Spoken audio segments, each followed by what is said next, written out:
Avant de commencer, assurez-vous de liker et de vous abonner à la chaîne, et laissez un commentaire pour dire d'où vous venez et à quelle heure vous regardez cette vidéo. Ainsi, YouTube continuera à vous proposer des histoires comme celle-ci. Maintenant, commençons. 23 décembre tombait un lundi cette année-là. Ma femme préparait le monospace pendant que je la regardais depuis le canapé du salon, enveloppée dans 2 couvertures, en sueur à cause d'une fièvre qui m'avait terrassé 4 jours plus tôt. Kayla et les enfants partaient pour la maison de ses parents dans le Wisconsin, un trajet de 6 heures que je détestais habituellement, mais que j'aurais donné n'importe quoi pour faire ce soir-là. Notre fille Lily venait d'avoir 7 ans. Elle pressa son visage contre la vitre avant et me fit un signe de la main avec ses 2 mains avant de monter dans son siège rehausseur. Mon fils Owen, à peine âgé de 5 ans, m'envoya un baiser qui me serra le cœur plus que la congestion ne l'avait jamais fait. La maladie m'avait frappé comme un train de marchandises la semaine avant Noël. Le genre de fièvre où vos os semblent remplis de béton et où chaque toux déchire quelque chose dans vos poumons. Kayla m'embrassa sur le front, me dit de me reposer et de boire beaucoup, et promit de m'appeler en visio le matin de Noël quand Lily ouvrirait ses cadeaux. Je regardais les feux arrière rouges disparaître au coin de Crescent Road vers 16 heures. Soudain, notre maison coloniale de 2 étages me sembla énorme et vide. Cette première soirée seule passa dans un brouillard de niquil et de mauvaises émissions de télévision. Je parvins à réchauffer de la soupe vers 20 heures, aller 2 fois aux toilettes, et m'endormis sur le canapé parce que monter les escaliers jusqu'à notre chambre me semblait aussi difficile que gravir l'Everest. La maison craquait et s'installait comme le font les vieilles maisons quand les températures hivernales chutent, et je ne remarquais presque rien à travers le brouillard de mes médicaments. Notre quartier en banlieue de Milwaukee était le genre d'endroit où les gens laissaient encore leurs portes déverrouillées pendant la journée et se saluaient depuis leurs allées. Nous y avions emménagé 3 ans plus tôt, juste après la naissance d'Owen, troquant notre petit appartement contre une maison avec un jardin et un garage pour 2 voitures. Le quartier était surtout composé de familles avec de jeunes enfants et de quelques couples retraités. Le genre de rue où il ne se passait jamais rien d'intéressant. Cette nuit-là, je me souviens avoir pensé à quel point le silence était paisible sans les enfants qui couraient partout. Les seuls sons étaient le cliquetis de la chaudière et le passage occasionnel d'une voiture à l'extérieur. Vers 23 heures, je m'étais traîné à l'étage jusqu'à la chambre principale, avais pris une autre dose de médicaments contre le rhume, et m'étais effondré dans le lit avec mon téléphone sur la table de nuit. Ce qui me réveilla fut un son que mon cerveau fiévreux essaya d'expliquer comme un rêve. Un bruit sourd quelque part en bas, comme un colis qu'on déposerait sur le perron. Le réveillon de Noël était le lendemain, et nous avions reçu des livraisons toute la semaine. Ma première pensée fut qu'un livreur de nuit déposait une livraison en retard. Je plissai les yeux vers mon téléphone, 2h47 du matin, et je me dis que je m'en occuperai demain. Mais un autre bruit sourd retentit. Celui-ci était différent, comme un poids qui se déplace sur du bois. Puis un troisième son me fit me redresser dans le lit malgré les protestations de chaque muscle de mon corps. C'étaient des voix. Étouffées, basses, mais indéniablement humaines, provenant de quelque part à l'extérieur de la maison.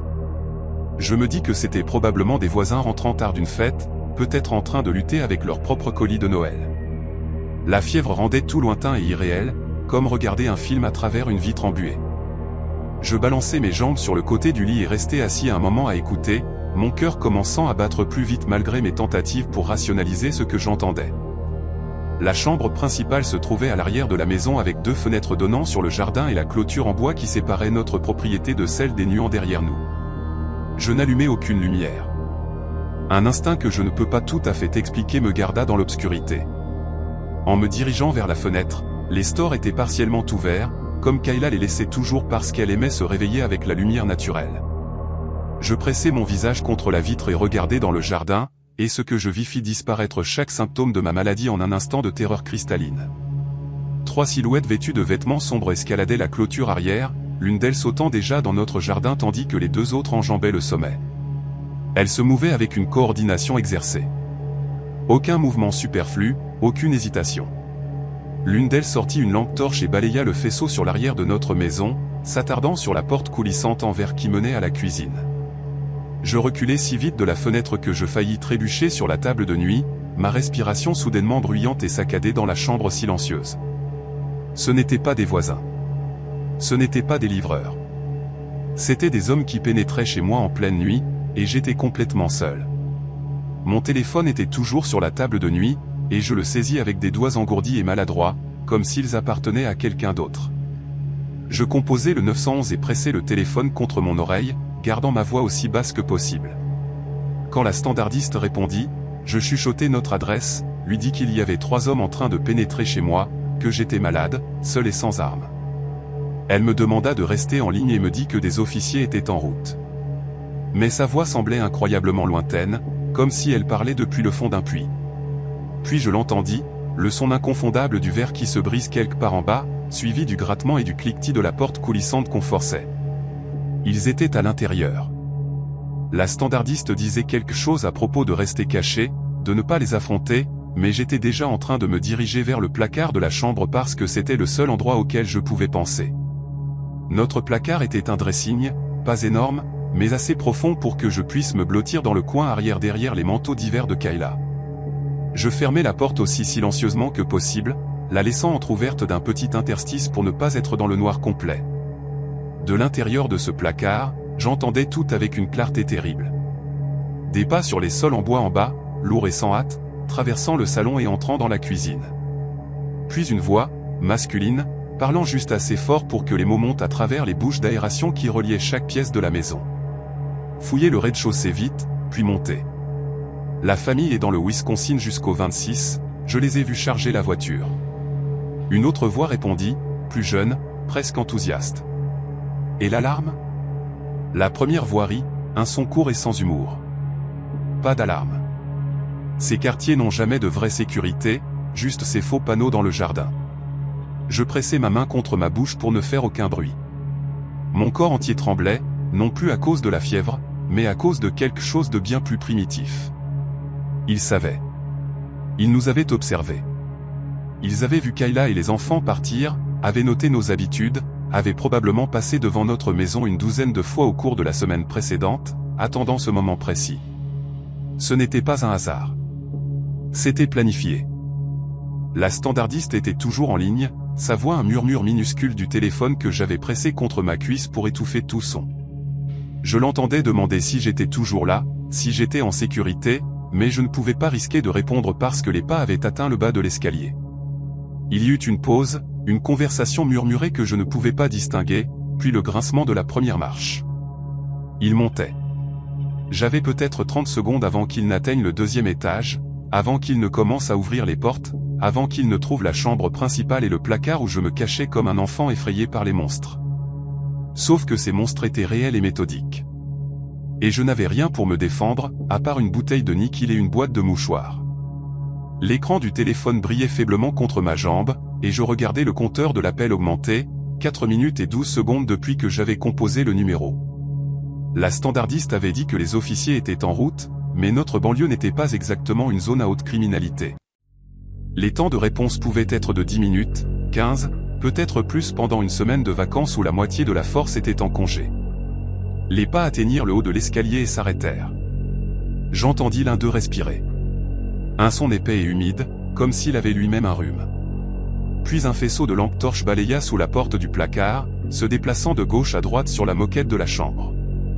Fouillez d'abord les chambres des enfants, dit la voix plus âgée, et les pas s'éloignèrent dans le couloir vers la chambre de Lily avec ses murs violets et ses peluches. J'ai entendu la porte s'ouvrir, j'ai entendu quelqu'un fouiller dans les tiroirs, puis une voix différente.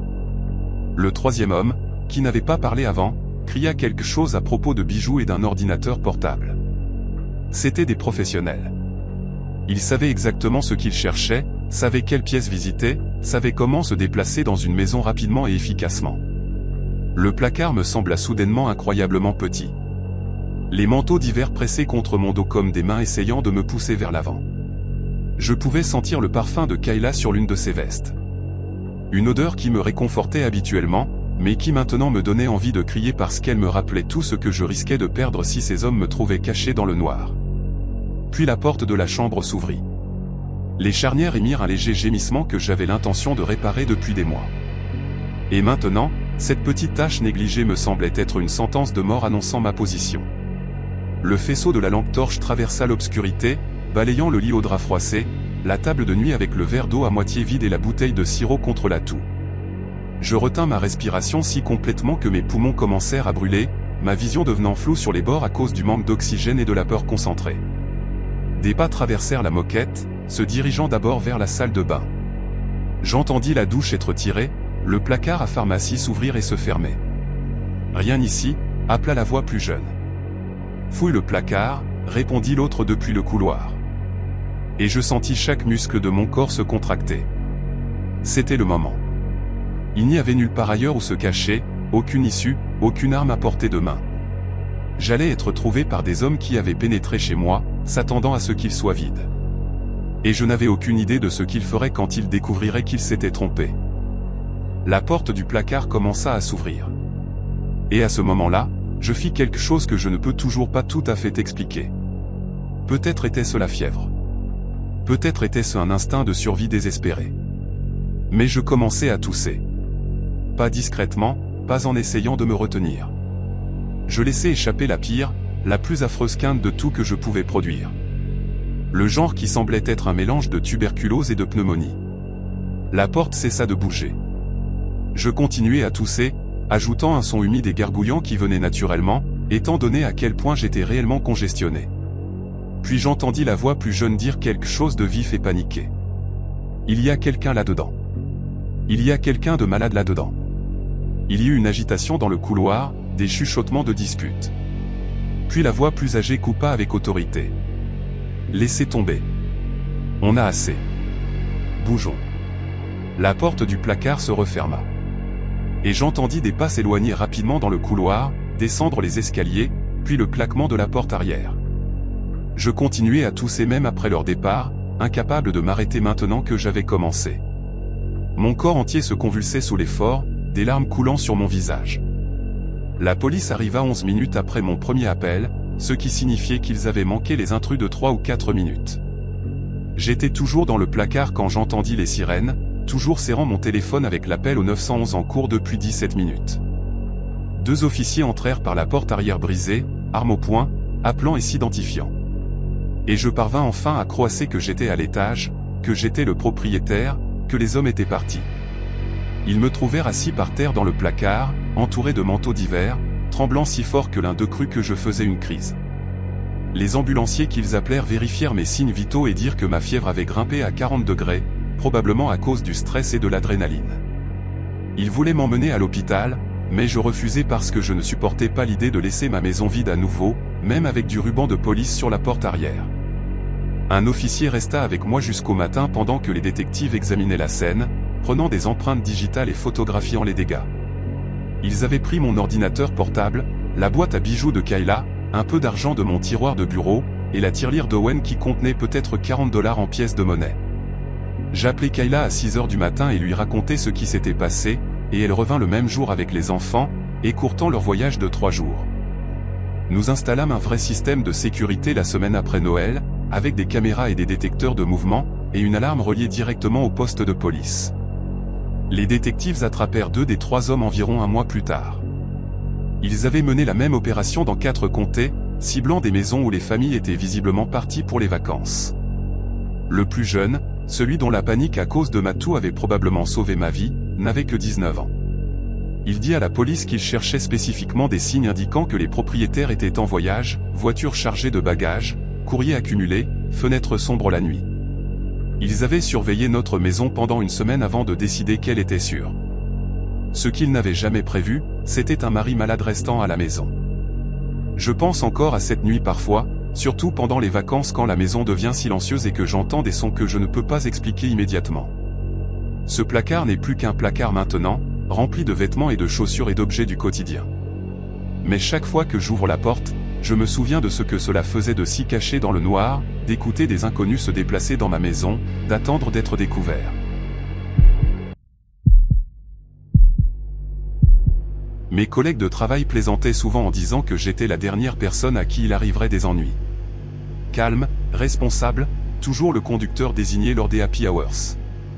C'était moi à 24 ans, fraîchement sorti de l'université et occupant mon premier vrai emploi dans une entreprise d'assurance à Richmond, en Virginie. J'y étais depuis environ 18 mois quand la saison des fêtes de 2016 arriva, et notre manager, Gloria, avait réservé une salle privée dans un restaurant italien chic du centre-ville pour notre dîner de Noël. Je me souviens avoir passé 1 heure à me maquiller ce soir-là, portant ma plus belle robe noire, les boucles d'oreilles en perles que ma grand-mère m'avait laissées, et me sentant comme si j'avais enfin atteint un certain niveau dans la vie. Le restaurant avait des murs en briques apparentes, des ampoules Edison suspendues au plafond, et un magnifique bar en marbre qui vous faisait vous sentir important rien qu'en vous tenant à proximité. J'étais si concentré à m'amuser, à m'intégrer avec des personnes que j'admirais, que je n'ai jamais imaginé que quelque chose pourrait mal tourner. 9 ans plus tard, j'ai toujours un nœud à l'estomac chaque fois que les fêtes de bureau approchent, car ce qui s'est passé après ce dîner a changé à jamais ma façon de voir le monde. Le dîner lui-même était parfait, presque agaçant rétrospectivement. Notre groupe d'environ 15 personnes riait, échangeait des cadeaux, volait, et buvait bien trop de vin rouge pour un mercredi soir. Gloria, cette femme redoutable dans la cinquantaine avec des mèches argentées dans les cheveux et un rire qui remplissait les pièces entières, ne cessait de remplir mon verre et de raconter des histoires embarrassantes sur des clients difficiles. Vers 22h30, la plupart d'entre nous étions éméchés et réchauffés par l'alcool. Ce genre de bonheur bourdonnant où tout semble doux sur les bords. Les gens commencèrent à partir en petits groupes vers 23h, appelant des Uber et disant de longs au revoir dans l'air froid de décembre devant le restaurant. Je restais jusqu'à presque minuit à parler avec un gars du service comptable nommé Peter. Un grand rouquin avec un espace entre les dents qui me faisait toujours rire avec ses jeux de mots affreux. Quand je décidai enfin de partir, la température avait considérablement chuté et un vent glacial coupait la rue comme une lame. Au lieu de faire le tour du pâté de maison pour rejoindre ma voiture, je pris une décision qui me hante encore aujourd'hui. Je me dis que je couperais par l'allée derrière le restaurant pour me sauver 2 minutes dans le froid mordant. L'allée était plus sombre que je ne l'avais imaginé. L'arrière du restaurant avait un seul projecteur au-dessus de la porte de la cuisine, mais il n'éclairait qu'un petit cercle près des poubelles, laissant le reste du passage dans une ombre profonde. Je pouvais voir la lueur de la rue à l'autre bout, peut-être à 15 mètres, et je me dis que tout irait bien. Mes talons claquaient sur le pavé humide, résonnant contre les murs de briques d'une manière qui me rendait soudainement consciente de ma solitude. Je serrais mon manteau plus fort et marchais plus vite, ma respiration formant de petits nuages devant mon visage. J'avais peut-être fait 5 mètres dans l'allée quand j'entendis des pas derrière moi. Rapide, délibéré, réduisant la distance. Avant même que je puisse me retourner, une main se plaqua sur ma bouche par derrière, et une autre agrippa mon poignet si fort que je sentis mes os grincer. Quelqu'un me tira sur le côté et ma cheville se tordit alors que je trébuchais, l'un de mes talons se brisant net. J'essayai de crier, mais la main appuya plus fort, et je pus goûter du cuir et quelque chose de métallique, comme si la personne avait manipulé des pièces de monnaie. Ils me poussèrent derrière la poubelle dans un espace qui sentait la nourriture pourrie et la graisse rance. Un homme me plaqua contre le mur de briques froid, son visage à quelques centimètres du mien. Et dans la faible lumière, je pus distinguer un masque de ski avec des trous découpés pour les yeux et la bouche. Il respirait fort, et je pouvais sentir des cigarettes et quelque chose d'aigre dans son haleine. Sa prise sur mon poignet était écrasante, et il gardait son autre main fermement sur ma bouche. J'entendis une autre voix depuis l'entrée de l'allée, basse et urgente.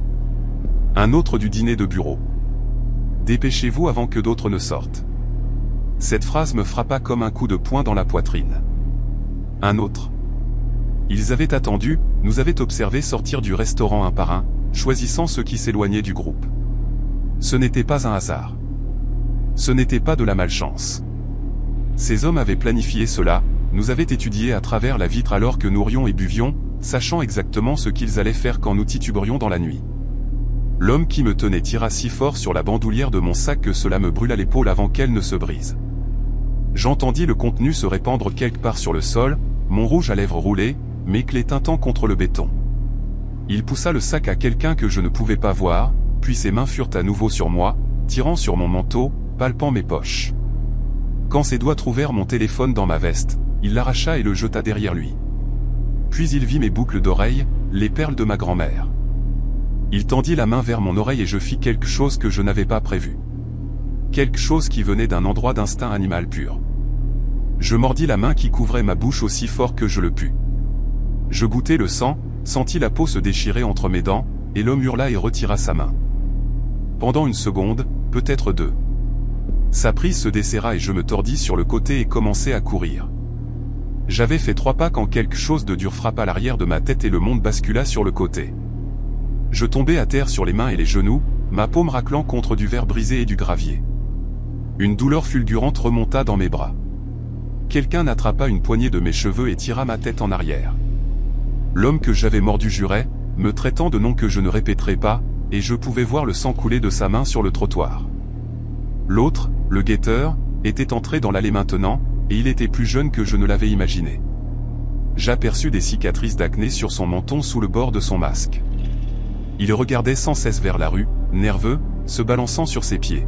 « Prends les bijoux et partons », siffla-t-il.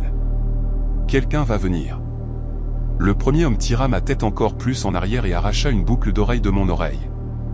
La douleur était aveuglante, brûlante, et je sentis le sang couler le long de mon cou dans mon col.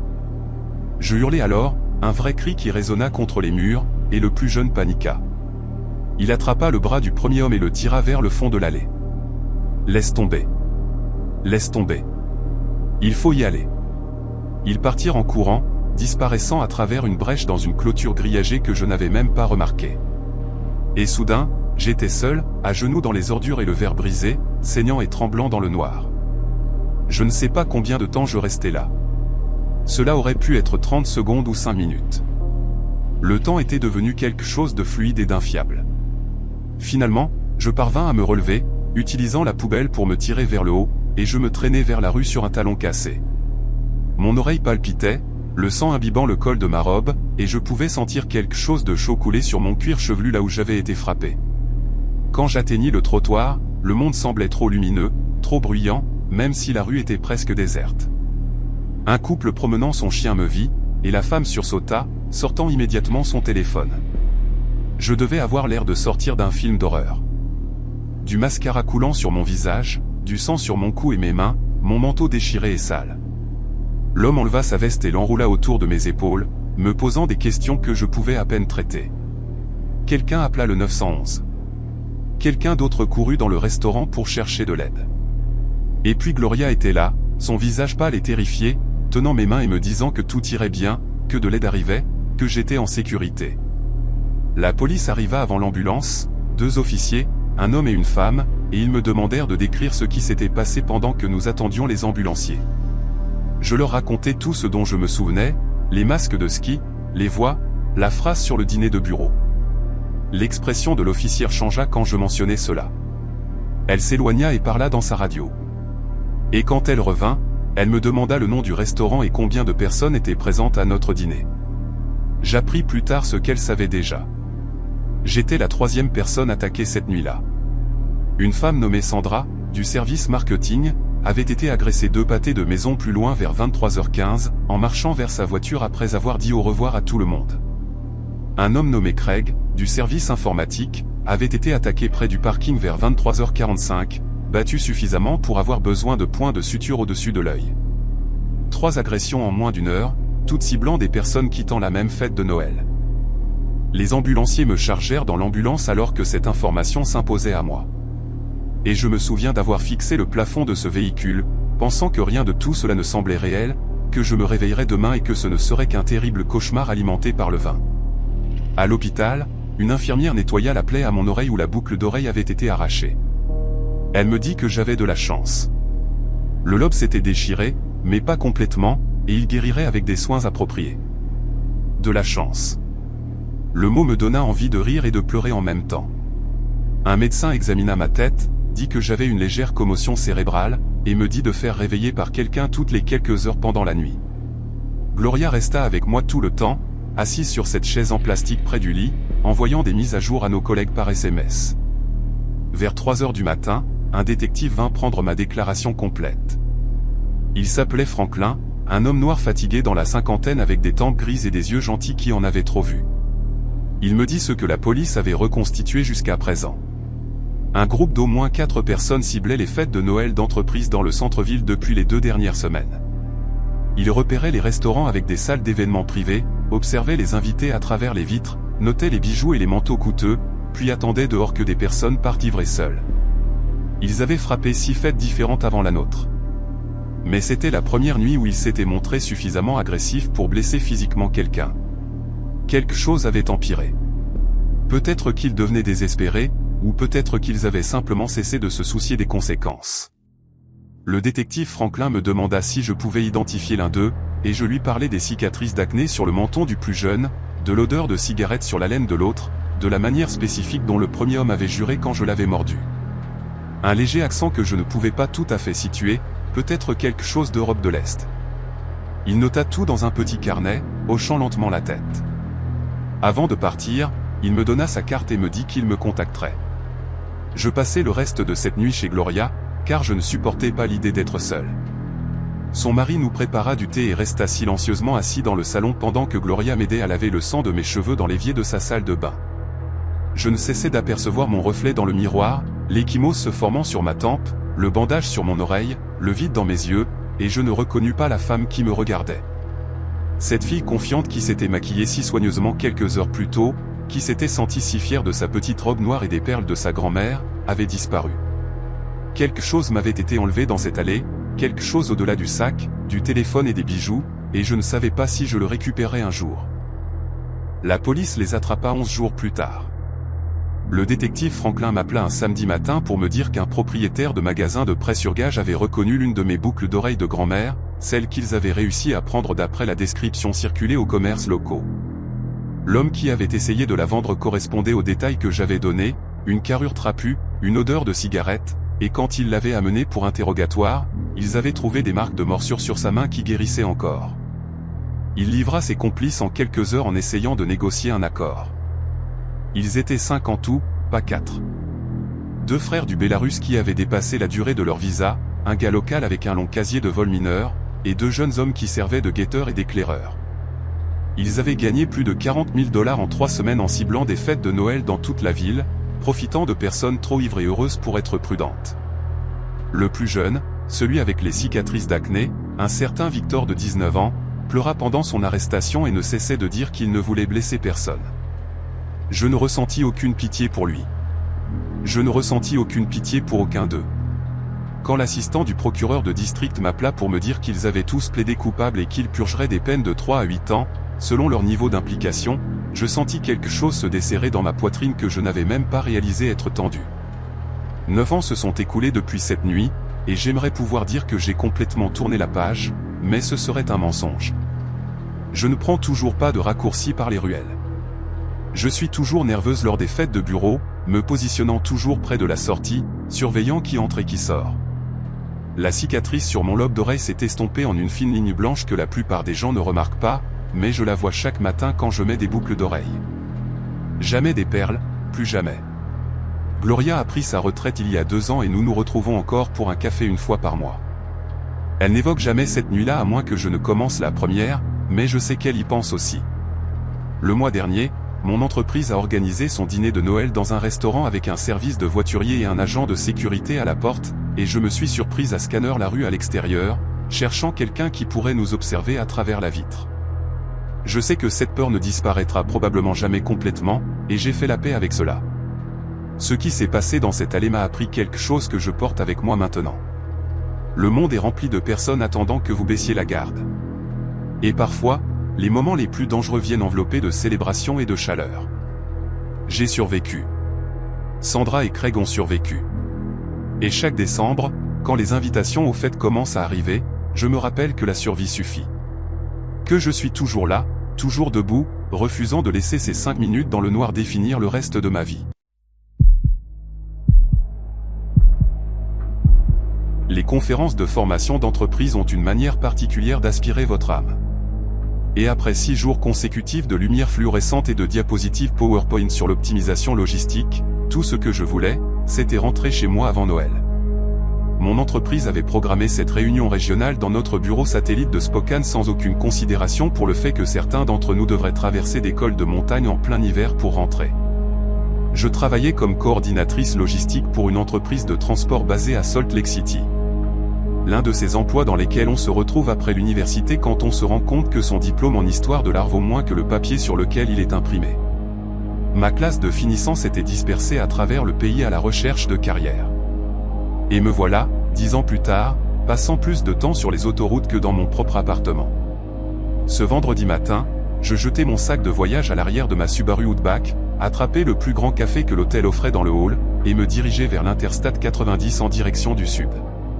Le ciel de décembre était bas et gris, lourd de neige que l'application météo jurait ne tomberait que lorsque je serais saine et sauve de l'autre côté des cols.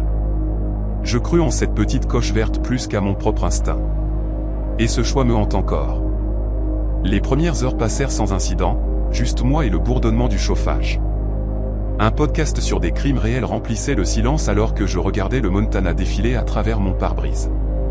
Je m'arrêtais pour faire le plein à l'extérieur de Missoula, debout sur un parking si froid que ma respiration se cristallisait au moment où elle quittait mes lèvres, et j'envoyais un message à ma colocataire Jenna pour lui dire que je devrais arriver vers 21 ou 22 heures ce soir-là. Elle répondit avec une rangée d'émojis de sapin de Noël et promit que son célèbre chocolat chaud épicé m'attendrait. Le genre avec du piment de Cayenne qui vous réchauffe de l'intérieur. Je me souviens avoir souri à mon téléphone, m'imaginant sur notre canapé en cuir usé avec une tasse à la main et mon chat Oliver ronronnant sur mes genoux. L'autoroute commença sa lente ascension après Helena. Le paysage se transformant de terres agricoles plates et brunes en forêts denses de pins recouvertes de blanc. Les montagnes là-bas ont une façon de vous faire sentir totalement insignifiant. Comme si la civilisation n'était qu'un mince vernis que la nature tolère mais pourrait rejeter à tout moment. Après un moment, je conduisis en silence. Le podcast abandonné, regardant les arbres défiler et la route se rétrécir, complètement inconsciente qu'en moins de 2 heures, je roulerais à travers la glace et l'obscurité tandis que 3 hommes sprinteraient après ma voiture avec des intentions que je ne peux toujours pas me résoudre à imaginer pleinement. Le col que je devais traverser s'appelait Lolo. Et si vous l'avez déjà emprunté en hiver, vous savez exactement pourquoi mon estomac se serra alors que l'altitude montait. La route serpente et tourne le long des falaises, épousant le flanc de la montagne avec des garde-fous qui semblent avoir été installés à l'époque de l'administration Eisenhower. La neige avait été déblayée sur les côtés, formant des murs de blanc sale qui rétrécissaient les voies et limitaient la visibilité à chaque virage. Je ralentis à environ 65 km/h, mes jointures pâles sur le volant, surveillant la glace noire sur l'asphalte. Les quelques voitures que j'avais vues plus tôt semblaient avoir disparu, et je me rendis compte que je n'avais pas croisé un autre véhicule depuis au moins 20 minutes. Le service cellulaire avait disparu quelque part autour du dernier virage en épingle à cheveux. Mon téléphone affichait ce message inutile de « pas de service », qui semble être une sentence de mort quand on est seul dans les montagnes. Je me dis que tout irait bien, que des milliers de personnes empruntaient ce col chaque hiver sans incident, que je devais juste me concentrer et y aller doucement.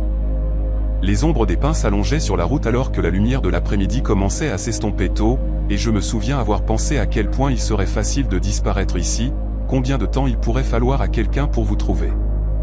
Je contournais un virage aveugle à environ 55 km/h, étant particulièrement prudente parce que la route avait commencé à descendre et que je pouvais sentir mes pneus perdre de l'adhérence par endroits quand je vis le SUV noir garé sur le bas-côté étroit à environ 60 mètres devant moi.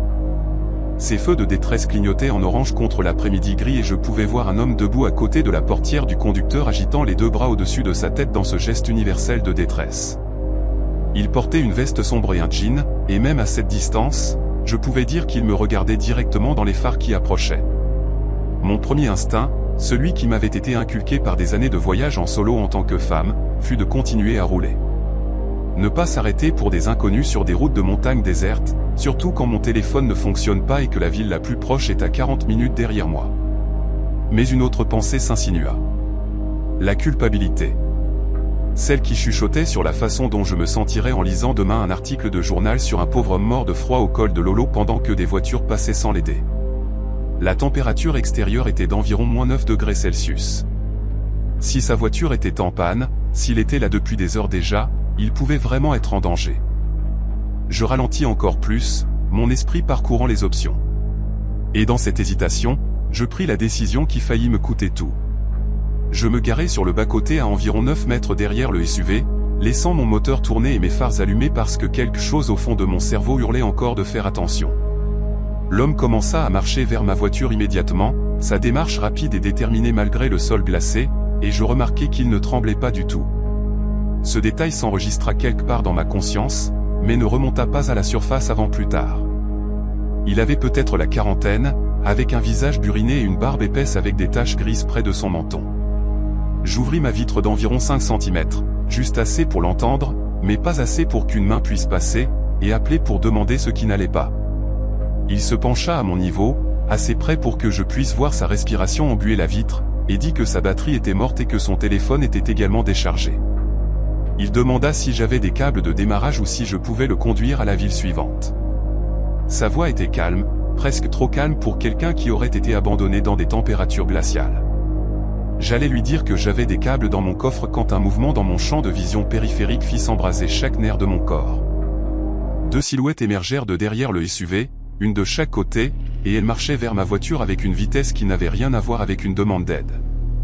Celui de gauche portait quelque chose de long et métallique, un pied de biche ou une clé à molette. Je ne pouvais pas dire lequel, et cela n'avait pas d'importance. Celui de droite était déjà à ma portière arrière avant même que je puisse traiter ce qui se passait. Et j'entendis le cliquetis de la poignée alors qu'il la tirait fort. Heureusement, j'avais verrouillé mes portes automatiquement quand j'avais commencé à conduire ce matin-là. Une habitude que mon père m'avait inculquée depuis mes 16 ans. L'homme à ma vitre changea complètement en cet instant. Son calme s'évapora en quelque chose de prédateur et froid.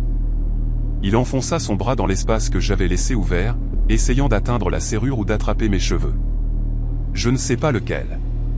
Je hurlai quelque chose, probablement juste un son brut de terreur, et enfonçai mon pied sur la pédale d'accélérateur sans aucune pensée au-delà de la fuite. Mes pneus patinèrent sur la glace pendant une seconde terrifiante où rien ne se passa, où le monde sembla s'arrêter et me laisser comprendre à quel point j'étais piégé. Puis ils accrochèrent, et ma voiture bondit en avant si violemment que l'homme à ma vitre trébucha en arrière et tomba sur la route.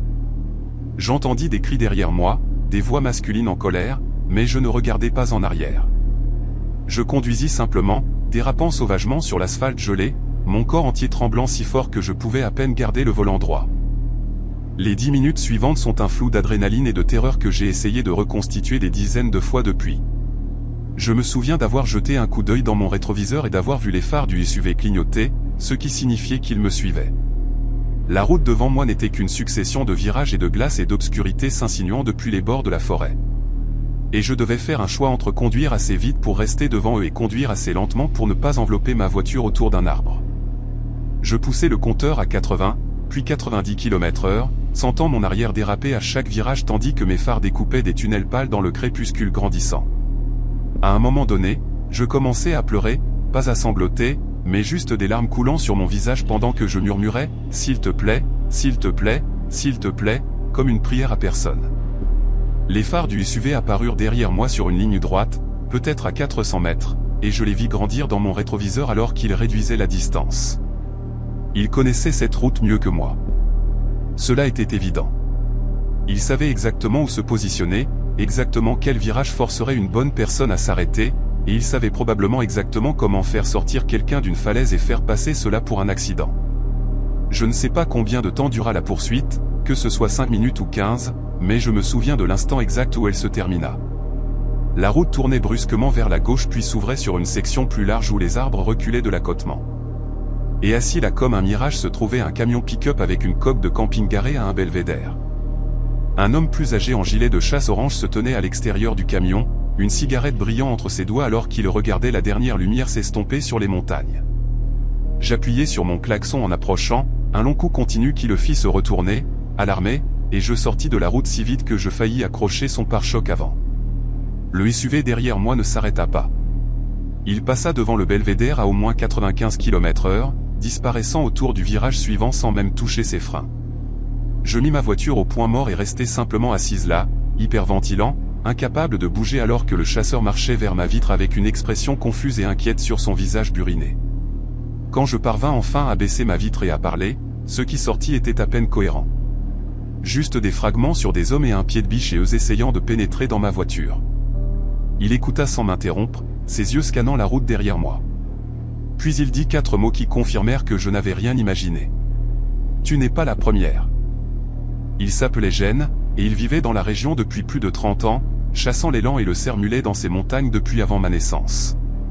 Il me dit de rester dans ma voiture avec les portes verrouillées pendant qu'il allait chercher son fusil dans le camion. Non pas parce qu'il pensait qu'il reviendrait, mais parce qu'il voulait que je me sente en sécurité. Une fois qu'il fut debout à côté de ma vitre avec un fusil de chasse à lunettes dans les bras, il m'expliqua ce qu'il savait. Il y avait eu 4 autres incidents sur ce tronçon de route au cours des 2 derniers mois. Tout suivant le même schéma. Un SUV noir avec les feux de détresse, un homme agitant les bras pour demander de l'aide, puis plusieurs agresseurs émergent. Une fois que quelqu'un s'arrêtait. 2 des victimes avaient été carjackées et abandonnées dans le froid glacial. L'une d'elles, une mère avec 2 enfants à l'arrière, avait dû marcher 5 km dans la neige avant de trouver de l'aide. Une autre victime, un homme voyageant seul, avait été gravement battu quand il avait essayé de se défendre. Son portefeuille et son téléphone volés, sa voiture prise et retrouvée plus tard carbonisée sur une route forestière. La police était au courant, dit Jen. Mais l'école couvrait plusieurs juridictions, et les agresseurs ne restaient jamais assez longtemps au même endroit pour être attrapés. Ils choisissaient des virages aveugles où les conducteurs devaient ralentir, des endroits où la culpabilité l'emporterait sur la prudence, où l'instinct humain d'aider quelqu'un dans le besoin devenait un piège. Je restais dans ma voiture à ce belvédère pendant presque 1 heure, attendant que mes mains cessent de trembler assez pour conduire. Jen refusa de partir avant d'être sûr que j'allais bien, restant en garde avec son fusil pendant que la température chutait et que des étoiles commençaient à apparaître dans le ciel qui s'assombrissait au-dessus de nous. Il me laissa utiliser son téléphone satellite pour appeler le shérif du comté et je fis une déclaration là, sur le bord de la route, décrivant les 3 hommes, le SUV, la plaque d'immatriculation que je n'avais pas pensé à mémoriser parce que j'étais trop occupé à essayer de ne pas mourir. Le député au téléphone semblait fatigué mais pas surpris, et il confirma ce que Jen m'avait dit. Ce groupe avait frappé l'école tout l'hiver, se déplaçant entre les lieux, ciblant toujours des conducteurs solitaires qui semblaient susceptibles de s'arrêter pour quelqu'un en détresse. Ils me demandèrent si je voulais porter plainte s'ils les attrapaient, et je faillis rire de la question. Bien sûr que je le voulais. Ces hommes avaient transformé la simple décence humaine en une arme, avaient exploité cette partie de nous qui veut aider les inconnus, et ils avaient presque certainement fait des choses bien pires à d'autres personnes que ce qu'ils avaient essayé de me faire. Avant de raccrocher, le député me dit quelque chose que je n'ai jamais oublié. Il dit, la femme avec les 2 enfants, celle qui avait été carjackée, elle ne s'était arrêtée que parce que son fils avait pointé du doigt l'homme qui agitant les bras et avait demandé pourquoi personne ne l'aidait. Elle a dit à la police qu'elle ne pouvait pas continuer après ça. Qu'elle ne pouvait pas laisser ses enfants la voir ignorer quelqu'un qui avait besoin d'aide. Jen me suivit dans la montagne cette nuit-là, ses phares une présence constante dans mon rétroviseur pendant les 65 km suivants jusqu'à ce que nous atteignions une ville avec du service cellulaire et une station-service assez lumineuse pour se sentir à nouveau en civilisation. Je l'embrassai sur le parking. Cet inconnu avec un fusil et une habitude de fumer qui avait probablement sauvé ma vie simplement en étant au bon endroit au bon moment. Et il me dit de conduire prudemment et de rester intelligente. Je rentrai chez moi à Salt Lake City vers minuit, 6 heures plus tard que prévu. Et Jenna était toujours éveillée, m'attendant avec ce chocolat chaud épicé qu'elle avait promis.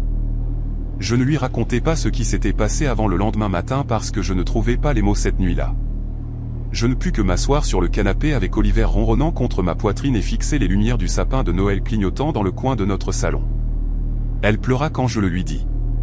Moi aussi. 3 semaines plus tard, j'eus un appel du bureau du shérif me disant qu'ils avaient attrapé les hommes responsables. Un policier d'État hors service avait repéré le SUV en train de s'installer sur un autre col et avait donné l'alerte. Et quand ils avaient vérifié les plaques, cela correspondait à un véhicule signalé volé dans un autre État. Tous les 3 avaient des mandats, de longs antécédents de vol et d'agression, et l'un d'eux était recherché en lien avec une affaire de personnes disparues du printemps précédent qui était toujours ouverte. Je conduis toujours à travers les montagnes quand je le dois. Mais quelque chose de fondamental en moi a changé après ce jour au col de Lolo. Je garde mes portes verrouillées et mes vitres fermées. Je ne m'arrête jamais pour des inconnus, peu importe à quel point cela me fait me sentir coupable. Et je transporte maintenant un communicateur satellite dans ma boîte à gants pour les urgences. Parfois, je me demande qui ils attendaient après moi. Si quelqu'un d'autre s'est arrêté ce soir-là avant que le soleil ne se couche complètement. Si quelqu'un là-bas n'a pas eu autant de chance que moi. Je pense à cette mère et ses enfants marchant dans la neige. À l'homme qui s'est fait battre pour avoir essayé de se défendre. À toutes les personnes dont la bonté fondamentale a été utilisée comme une arme par des hommes qui voyaient la compassion comme rien de plus qu'une opportunité. Le pire, ce n'est pas la peur qui persiste, bien que ce soit déjà assez terrible. Le pire, c'est de savoir qu'un petit morceau de ma foi en l'humanité est resté sur cette route gelée, et je ne suis pas sûr de le récupérer un jour. J'étais le genre de personne qui s'arrêtait pour aider les inconnus. Maintenant, je suis le genre de personne qui passe et se déteste pour cela. Et chaque fois que je vois quelqu'un sur le bord de la route avec ses feux de détresse allumés, agitant les bras pour demander de l'aide, je sens cette guerre en moi recommencer. La culpabilité tirant d'un côté et le souvenir de ces 3 hommes tirant de l'autre. Et j'appuie un peu plus fort sur la pédale d'accélérateur et murmure une excuse à qui que ce soit, réel ou non. Et je continue à conduire. Mon pote Cory et moi traînions dans la gare de fret de Norfolk Southern depuis le collège. En décembre 2018, nous avions obtenu notre diplôme du lycée Eastbrook environ 6 mois plus tôt et étions tous les deux coincés dans ce drôle de limbo entre la liberté adolescente et l'âge adulte. Nous travaillions à temps partiel et essayions de comprendre ce qui venait ensuite. La gare se trouvait à la lisière de notre ville dans l'est du Tennessee, un labyrinthe tentaculaire de voies rouillées et de wagons oubliés que personne ne semblait plus vraiment surveiller. Nous l'utilisions comme raccourci pour aller du quartier des entrepôts, où Cory travaillait, à mon quartier de l'autre côté. Cela nous faisait gagner environ 20 minutes de marche par rapport au détour par les routes principales. Cette nuit-là, le premier samedi de décembre, Cory avait fini son service vers 23h et m'avait envoyé un message pour que je le rejoigne à notre endroit habituel près de l'ancienne tour de signalisation. La température était tombée à environ -1 degré Celsius, et notre souffle sortait en épaisse volute alors que nous marchions entre les longues rangées de conteneurs de fret. Les lumières de Noël du centre commercial à environ 1 kilomètre de là projetaient une lueur orange pâle sur tout, donnant à la gare un air presque paisible, d'une étrange manière. Nous étions peut-être à mi-chemin, passant devant une section où il gardait les vieux wagons de marchandises qui bougeaient rarement, quand Cory attrapa ma manche et me tira vers le bas. Au début, je crus qu'il plaisantait, mais puis je l'entendis aussi. Des voix portant dans l'air froid, bien trop proches pour notre confort. C'était inhabituel, car la sécurité de la gare patrouillait rarement aussi profondément, et les sans-abri qui s'abritaient parfois dans les wagons vides ne parlaient jamais aussi fort. Nous nous accroupîmes et avant-cam en canard entre deux vieux wagons à grains rouillés, nous pressant contre les roues métalliques froides. De là, nous pouvions voir une clairière à environ 50 mètres devant nous où une rangée de wagons de marchandises se trouvait sur une voie de garage. 3 camions étaient garés à côté d'eux. De grands fourgons non marqués avec leurs phares éteints mais les moteurs en marche. Je comptais au moins 8 silhouettes en mouvement, toutes vêtues de vêtements sombres et portant ce qui semblait être des masques de ski ou des cagoules. Ma première pensée fut que nous étions tombés sur une sorte de transaction de drogue, ce qui aurait déjà été assez grave. Mais puis la porte latérale de l'un des wagons de marchandises s'ouvrit et tout ce que je comprenais du monde changea d'une manière que je ne peux toujours pas expliquer pleinement. 2 hommes grimpèrent dans le wagon de marchandises tandis qu'un troisième tenait une lampe torche de l'extérieur. Le faisceau balaya l'intérieur et je les vis. Des personnes, peut-être 6 ou 7, affalées contre les murs comme des mannequins jetés. Elles étaient vêtues de vêtements légers, complètement inadaptés à la température de décembre, et aucune ne bougeait de son propre chef. Un par un, les hommes commencèrent à les traîner dehors, les portant comme des sacs de grains vers les fourgons en attente. La main de Cory trouva mon bras dans l'obscurité, ses doigts s'enfonçant si fort que je savais qu'il y aurait des bleus plus tard. Nous comprîmes immédiatement tous les deux que ce n'était pas une transaction de drogue. C'étaient des êtres humains en train d'être chargés dans des véhicules contre leur gré, et la manière dont leur tête pendait et leurs membres ballants me dit qu'ils avaient été drogués ou sédatés d'une manière ou d'une autre. Je me souviens du métal froid de la roue du wagon de marchandises pressé contre mon dos, de l'odeur de diesel et de rouille, et de cette horrible sensation d'impuissance qui se répandait dans ma poitrine. Chaque instinct hurlait en moi de courir, d'appeler quelqu'un, de faire quelque chose, mais mon corps refusait de coopérer.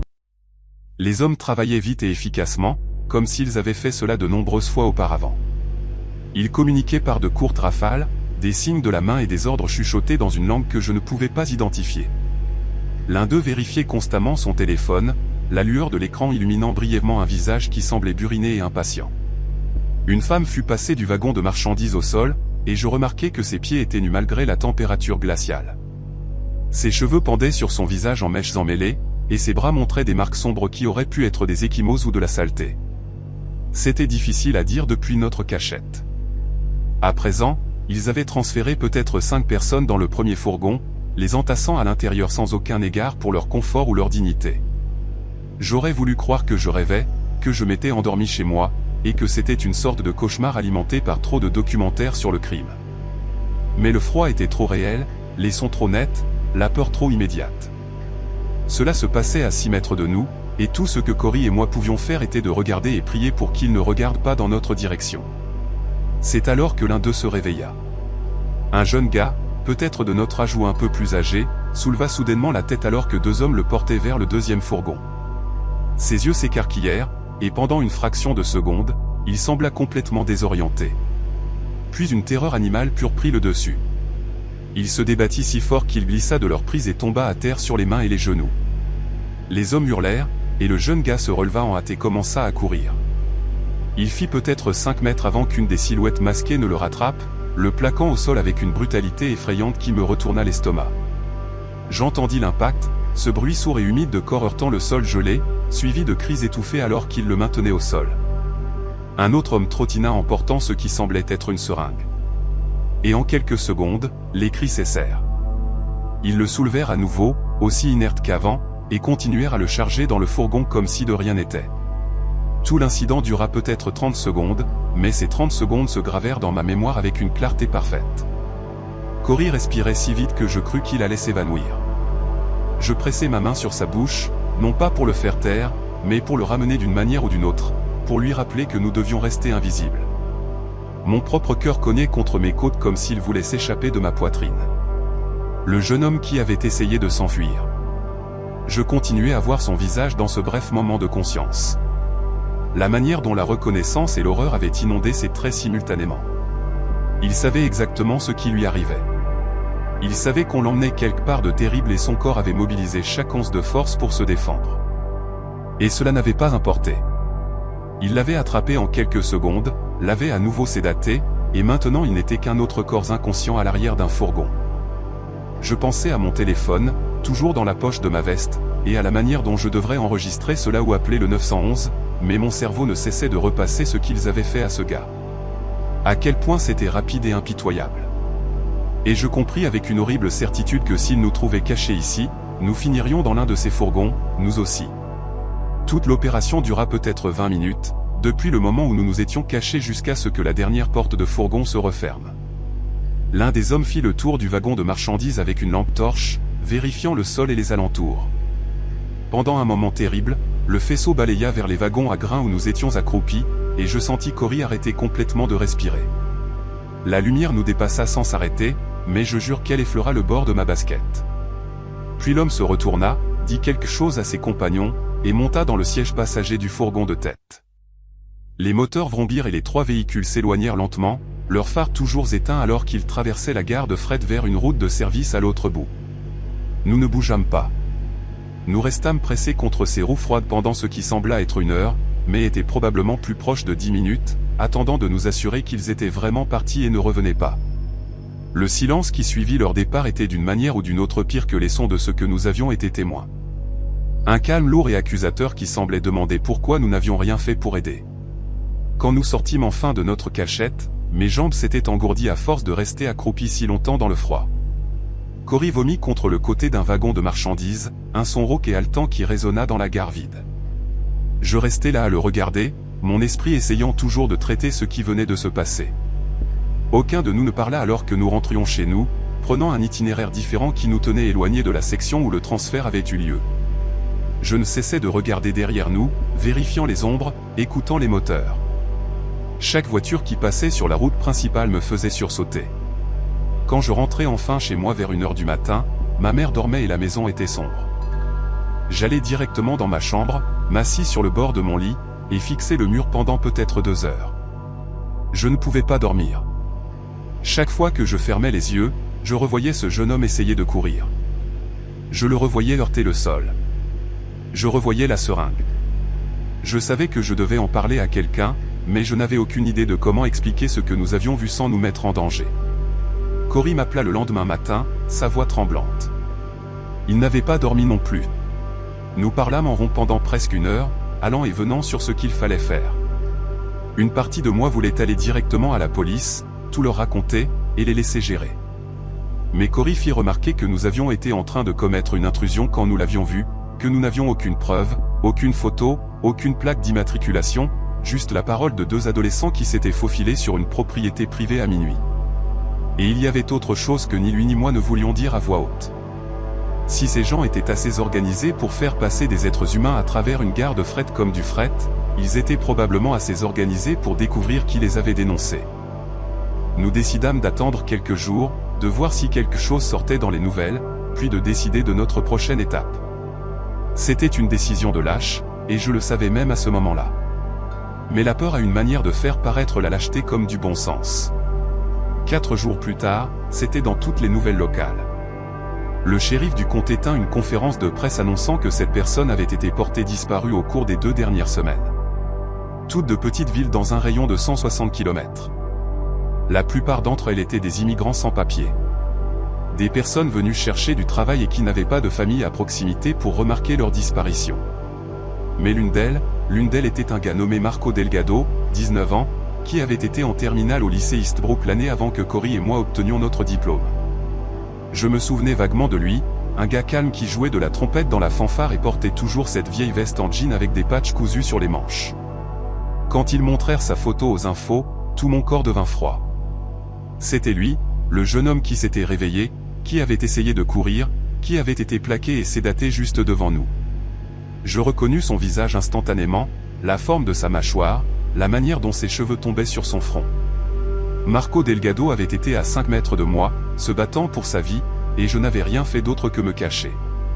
Ce soir-là, Cory et moi allâmes ensemble au poste de police. Nous leur dîmes tout, la gare de fret, les wagons de marchandises, les fourgons, les hommes masqués. Marco essayant de s'échapper. La détective qui nous interrogea, une femme à l'air fatigué nommée Russo, écouta sans nous interrompre et prit des notes dans un petit carnet à spirale. Elle nous demanda de décrire les hommes, les véhicules, tout ce dont nous pouvions nous souvenir concernant les marques ou les sons ou les odeurs. Nous lui donnâmes chaque détail dont nous pouvions nous souvenir, ce qui s'avéra être bien plus que je ne l'avais imaginé. Le traumatisme a une manière de graver les choses dans votre cerveau, que vous le vouliez ou non. Quand nous eûmes terminé, la détective Russo nous dit que nous avions fait ce qu'il fallait en venant parler, que nos informations pourraient les aider à reconstituer une enquête plus large déjà en cours. Elle nous avertit également de ne pas discuter de ce que nous avions vu avec qui que ce soit d'autre, de ne pas retourner dans la gare de fret et de l'appeler directement si nous remarquions quelque chose d'inhabituel. La manière dont elle dit cette dernière partie, si vous remarquiez quelque chose d'inhabituel, fit clairement comprendre qu'elle comprenait le genre de personnes avec lesquelles nous avions affaire et que notre sécurité n'était pas garantie simplement parce que nous avions parlé à la police. L'enquête prit des mois et nous ne fûmes pas informés de beaucoup de détails sur son avancée.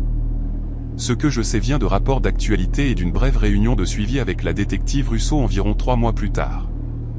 Des agents fédéraux s'étaient impliqués, traçant le réseau de trafic à travers 4 États. Ils avaient fait des arrestations en Géorgie et en Caroline du Nord, démantelant un réseau qui opérait depuis au moins 2 ans. Certaines des victimes avaient été retrouvées vivantes, trouvées dans des camps de travail et des opérations illégales dispersées à travers le sud-est. Mais Marco Delgado n'était pas parmi elles. Son cas reste ouvert, répertorié comme une personne disparue sans statut confirmé. Je pense à lui plus souvent que je ne le devrais probablement. À ce bref moment où il s'est réveillé, où il s'est battu, où il a presque réussi. Je me demande si les choses auraient été différentes si Cory et moi avions appelé le 911 à ce moment-là. Si nous avions été plus courageux ou plus intelligents ou moins effrayés. Je ne connaîtrai jamais la réponse à cela. Et j'ai appris à vivre avec le poids de ne pas savoir. Ce que je sais, c'est que certaines nuits, surtout au début de décembre quand l'air devient froid et vif, j'entends encore le son des moteurs qui tournent au ralenti dans le noir. Et je me souviens de ce que cela faisait d'être témoin de quelque chose de terrible et de ne rien faire du tout. Syracuse s'assombrit tôt en hiver, et je veux dire très tôt.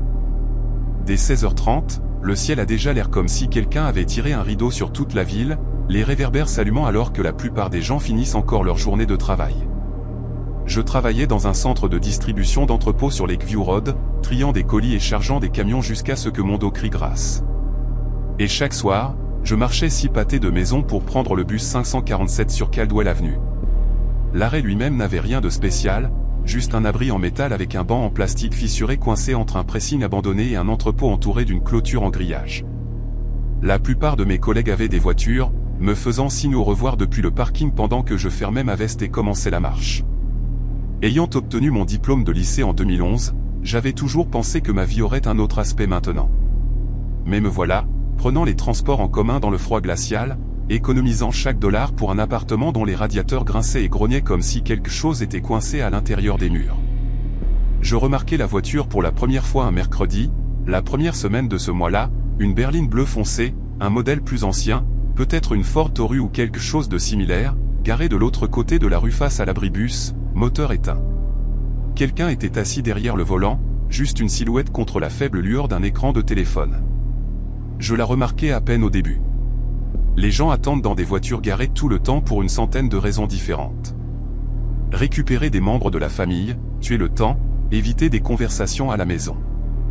Je vérifiai l'application de transport sur mon téléphone et vis que le bus arriverait dans 7 minutes. Alors, je tapais des pieds pour me réchauffer et regardais ma respiration formée de petits nuages qui disparaissaient dans l'air froid. Quand je levai les yeux à nouveau, la silhouette à l'intérieur de la berline avait bougé. La personne ne regardait plus son téléphone. Sa tête était tournée vers l'abribus, vers moi, juste assise là, immobile derrière la vitre. Un camion de livraison passa en grondant et bloqua ma vue pendant un moment. Et quand il fut passé, rien n'avait changé. Même voiture, même silhouette, même immobilité troublante. Je me dis que ce n'était rien et montai dans le bus quand il arriva, oubliant toute l'affaire avant même d'atteindre mon arrêt. Le jeudi se passa sans incident, principalement parce que j'avais dû rester tard pour l'inventaire et avais manqué mon bus habituel de presque 1 heure. Quand j'atteignis Caldwell Avenue, la rue était plus vide que d'habitude, le froid gardant tout le monde à l'intérieur, et la berline n'était nulle part en vue. Je me souviens avoir ressenti un soulagement sans vraiment comprendre pourquoi, comme si une partie de mon cerveau avait marqué cette voiture comme un problème, même si je l'avais consciemment écartée. Le vendredi fut différent. Je quittai le travail à mon heure habituelle, marchai les mêmes 6 pâtés de maison, et la voilà à nouveau. Garée exactement au même endroit de l'autre côté de la rue. Même berline bleu foncé, même vitre teintée, même silhouette derrière le volant. Cette fois, le moteur tournait, un mince filet d'échappement s'élevant dans l'air gelé, et les phares étaient éteints, même si le soleil s'était déjà couché. Je me tins sous l'abribus et fis semblant de faire défiler mon téléphone, mais mes yeux ne cessaient de revenir vers cette voiture.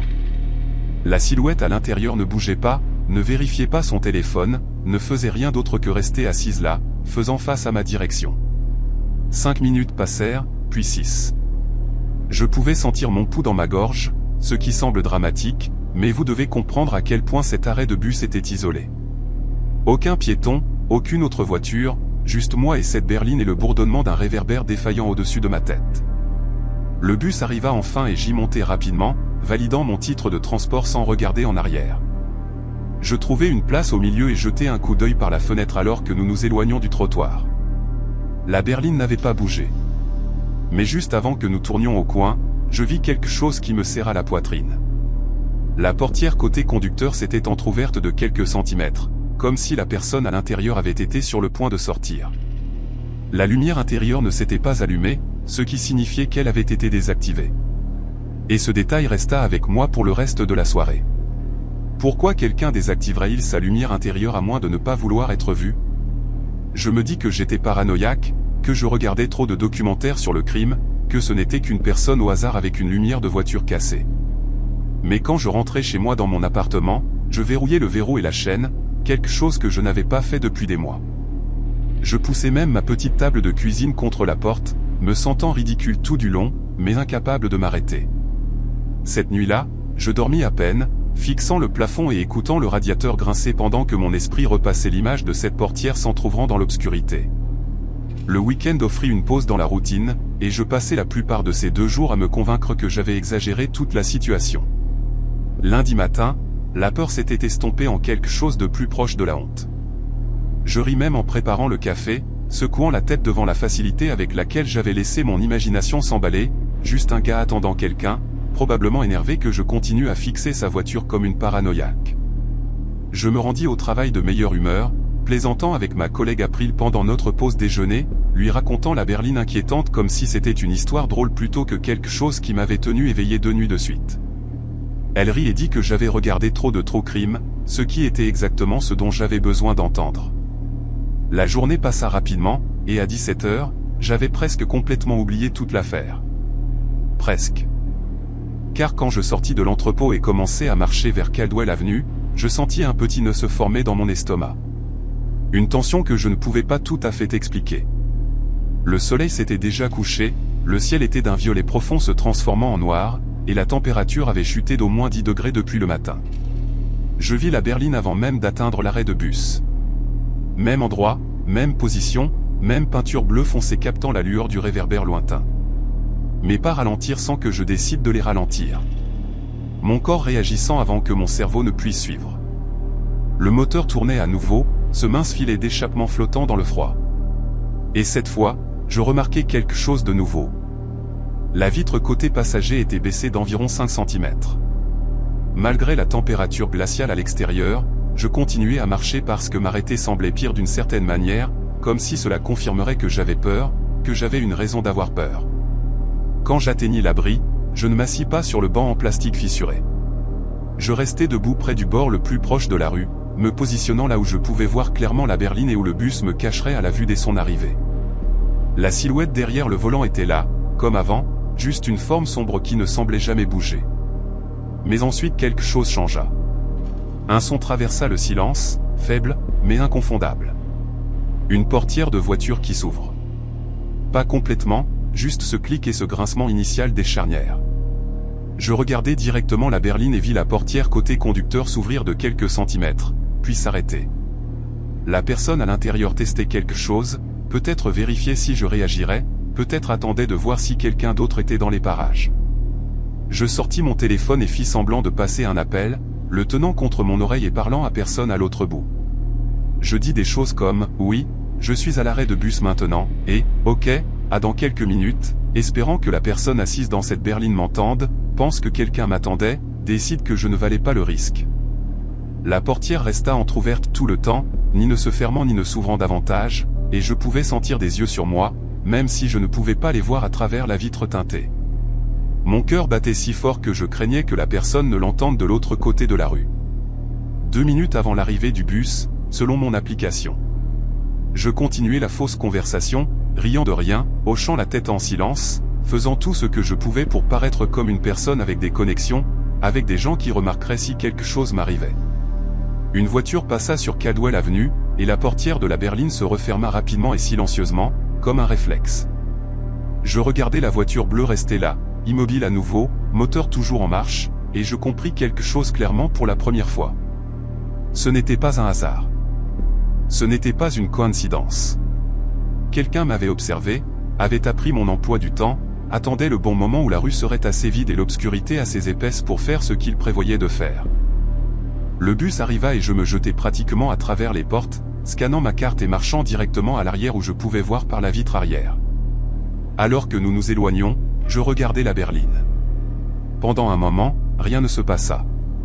Puis les phares s'allumèrent et la voiture se gara lentement de sa place de stationnement. Elle ne suivit pas le bus, pas exactement, mais elle roula dans la même direction, tournant à gauche là où nous tournions à gauche, maintenant une distance d'environ un demi-pâté de maison. Je pressai mon visage plus près de la vitre, essayant de voir la plaque d'immatriculation, mais l'angle était mauvais et les réverbères trop sombres. La berline nous suivit pendant 3 pâtés de maisons supplémentaires avant de tourner dans une rue latérale et de disparaître. Je m'assis dans mon siège, respirant fort, essayant de traiter ce qui venait de se passer. Quand je descendis à mon arrêt habituel, je ne rentrai pas directement chez moi. Au lieu de cela, j'entrai dans le magasin de proximité au coin et y restai pendant 20 minutes, faisant semblant de parcourir les rayons tout en surveillant la rue par la fenêtre. Aucune berline bleue, personne de suspect, juste le flux normal de la circulation du soir et des piétons emmitouflés contre le froid. J'achetai un sac de chips que je ne voulais pas et rentrai finalement chez moi, regardant derrière moi toutes les quelques enjambées jusqu'à ce que j'atteigne mon immeuble. Cette nuit-là, j'appelai mon grand frère Jeff, qui vivait à environ 40 minutes de là dans une banlieue en dehors de la ville. Il travaillait comme électricien et avait cette attitude pratique et sans non-sens qui me faisait me sentir stupide de même en parler. Mais je lui racontais tout quand même. La berline, la silhouette derrière le volant, la portière qui s'entrouvrait, la manière dont la voiture m'avait suivi. Il resta silencieux pendant un long moment après que j'eus fini, ce qui me surprit parce que je m'attendais à ce qu'il me dise que je surréagissais. Au lieu de cela, il me posa des questions spécifiques.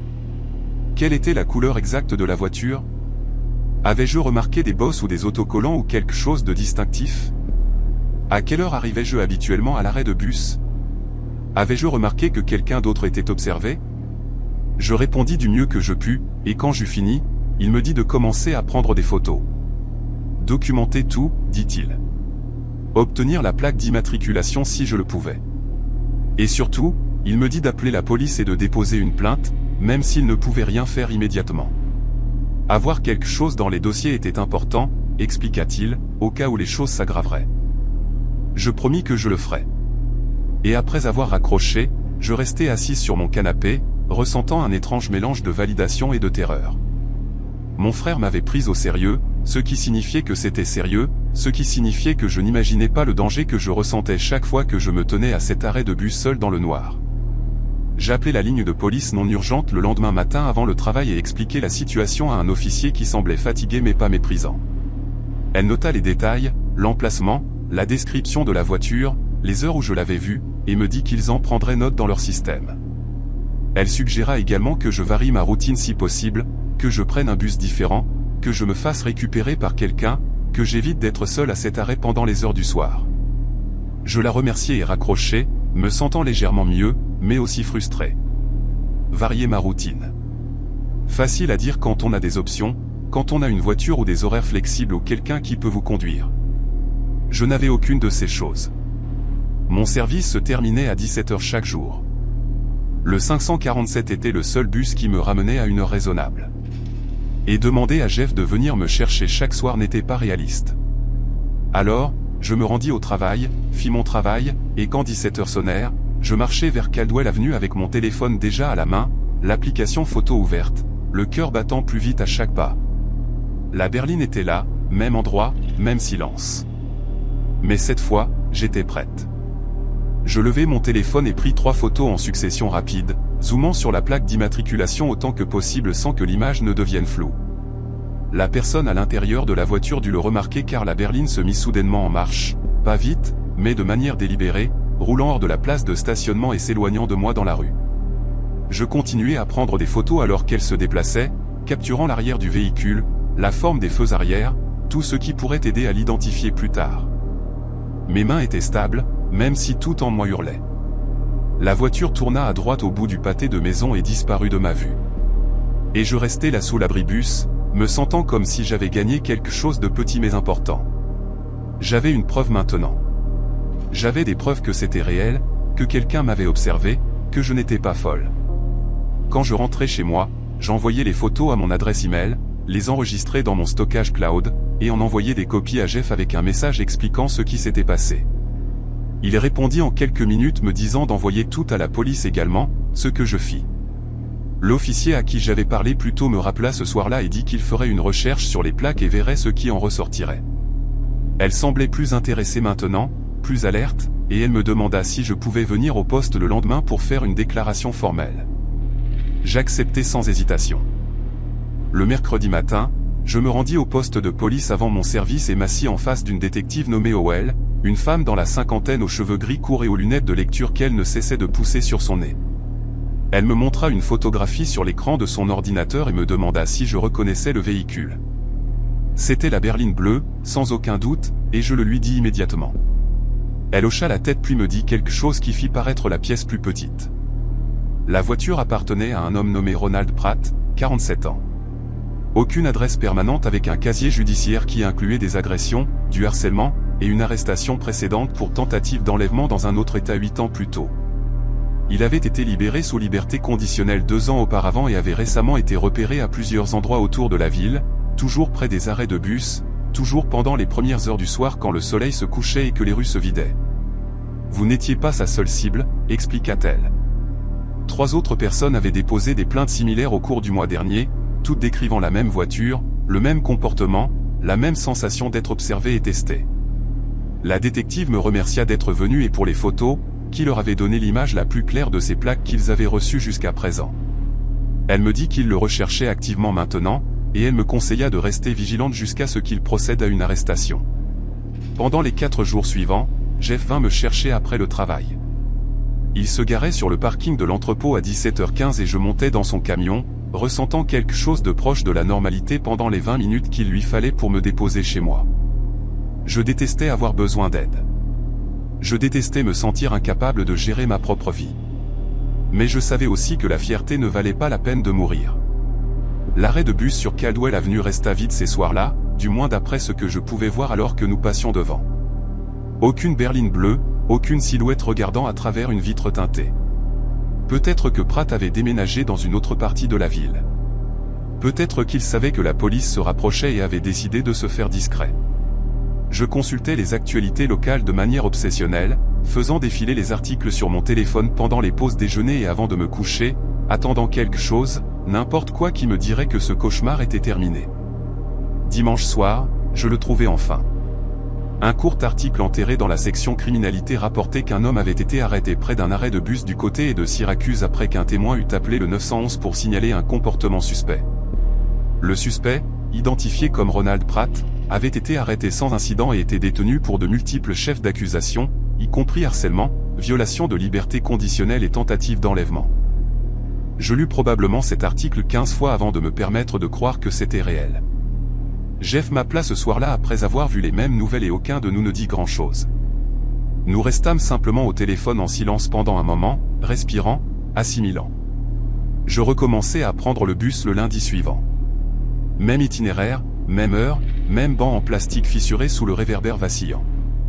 La berline avait disparu. La place de stationnement de l'autre côté de la rue était vide, juste une parcelle d'asphalte où quelque chose de terrible avait failli arriver, mais ne s'était pas produit. Je pense encore à ces soirs parfois, debout seul dans le froid pendant que quelqu'un me regardait à travers une vitre sombre, calculant, attendant. Je pense à la facilité avec laquelle les choses auraient pu se passer différemment. Comment une nuit sans témoin ou un bus en retard aurait pu tout changer? Les gens disent toujours de faire confiance à ses instincts et je roulais des yeux devant ce genre de conseils. Mais plus maintenant. Mon corps savait que quelque chose n'allait pas avant que mon cerveau ne le comprenne. Et la seule raison pour laquelle j'écris ceci maintenant au lieu d'être un autre nom dans un article de journal, c'est parce que j'ai écouté. Si quelque chose ne semble pas juste, c'est probablement le cas. Documentez tout. Dites-le à quelqu'un. Ne laissez personne vous faire sentir stupide d'avoir peur. La peur m'a gardé en vie et je ne m'excuserai jamais pour cela.